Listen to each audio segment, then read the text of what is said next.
ألف لام ميم. تلك آيات الكتاب الحكيم هدى ورحمة للمحسنين الذين يقيمون الصلاة ويؤتون الزكاة وهم بالآخرة هم يوقنون أولئك على هدى من ربهم وأولئك هم المفلحون ومن الناس من يشتري لهو الحديث ليضل عن سبيل الله بغير علم ويتخذها هزوا أولئك لهم عذاب مهين وإذا تتلى عليه آياتنا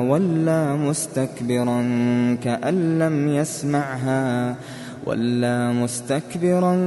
كأن لم يسمعها كأن في أذنيه وقرا فبشره بعذاب أليم إن الذين آمنوا وعملوا الصالحات لهم جنات النعيم خالدين فيها وعد الله حقا وهو العزيز الحكيم خلق السماوات بغير عمد ترونها وألقى في الأرض رواسي أن تميد بكم وبث فيها من كل دابة وأنزلنا من السماء ماء فأنبتنا فيها من كل زوج كريم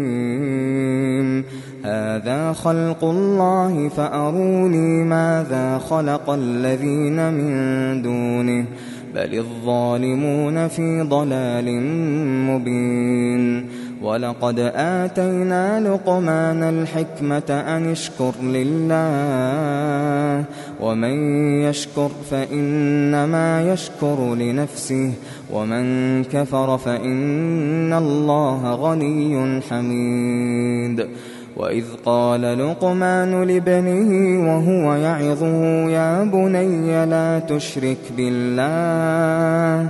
إن الشرك لظلم عظيم ووصينا الإنسان بوالديه حملته أمه وهنا على وهن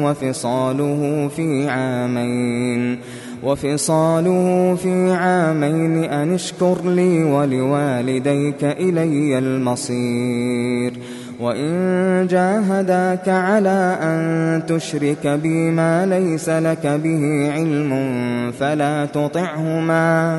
فلا تطعهما وصاحبهما في الدنيا معروفا واتبع سبيل من أناب إلي ثم إلي مرجعكم فأنبئكم بما كنتم تعملون يا بني إنها إن تك مثقال حبة من خردل فتكن في صخرة أو في السماوات أو في الأرض يأت بها الله إن الله لطيف خبير يا بني أقم الصلاة وأمر بالمعروف وانه عن المنكر واصبر على ما أصابك إن ذلك من عزم الأمور ولا تصعر خدك للناس ولا تمش في الأرض مرحا إن الله لا يحب كل مختال فخور وقصد في مشيك واغضض من صوتك إن أنكر الأصوات لصوت الحمير ألم تروا أن الله سخر لكم ما في السماوات وما في الأرض وأسبغ عليكم نعمه ظاهرة وباطنة ومن الناس من يجادل في الله بغير علم ولا هدى